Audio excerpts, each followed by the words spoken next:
സഭയുടെ പാദങ്ങൾ എത്ര സുന്ദരം! അതെ, എഴുതപ്പെട്ടതുപോലെ പ്രവർത്തിച്ച വിശുദ്ധ പൗലോസ് ശ്ലീഹ സഭയിലെ ഏറ്റവും വലിയ മിഷണറിയായിത്തീർന്നു.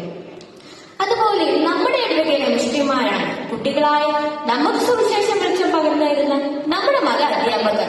വിശുദ്ധ ചാൾസ് ബെറോമിയും മത അധ്യാപകരും തമ്മിൽ എന്താണ് ബന്ധം? തീർച്ചയായും ബന്ധമുണ്ട് കൂട്ടുകാരെ. വിശുദ്ധ ചാൾസ് ബെറോമിയോ മത അധ്യാപകരുടെ മധ്യസ്ഥനാണ്. ബെറോമിയോ കുടുംബത്തിൽ ധനിക ജീവിതം നയിച്ചിരുന്ന ചാൾസ് എല്ലാം ഉപേക്ഷിച്ച് ദൈവത്തിനു വേണ്ടി സ്വയം സമർപ്പിച്ച വ്യക്തിത്വം. കുട്ടിക്കാലം മുതൽ അദ്ദേഹത്തിന്റെ വലിയൊരു ആഗ്രഹമായിരുന്നു ഒരു വൈദികനായി തീരണമെന്ന്. 25-ാം വയസ്സിൽ ആ സ്വപ്നം പൂവണിഞ്ഞു. മിലാനിൽ മെത്രാപ്പോലിത്തയായി എത്തിയപ്പോൾ കർത്തവ്യത്തോടൊപ്പം ക്രിസ്തീയ ജീവിതം പകർന്നുകൊടുത്ത നല്ല സമരക്കാരനായി തീർന്നു.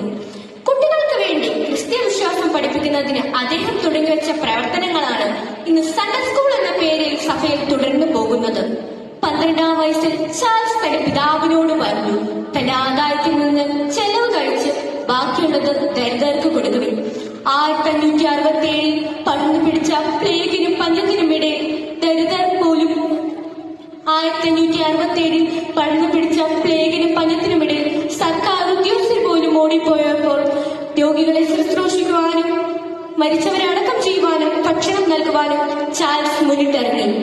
തന്റെ കൂടെയുള്ള വൈദികർക്കായി ആറ് ഉത്തമ സെമിനാരികൾ അദ്ദേഹം സ്ഥാപിച്ചു.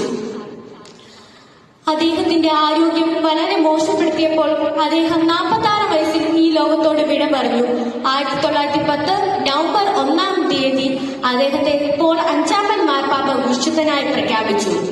നവംബർ 1-ാം തീയതി സഭയൊട്ടേറെ അദ്ദേഹത്തിന്റെ തിരുനാൾ ആഘോഷിക്കുന്നു.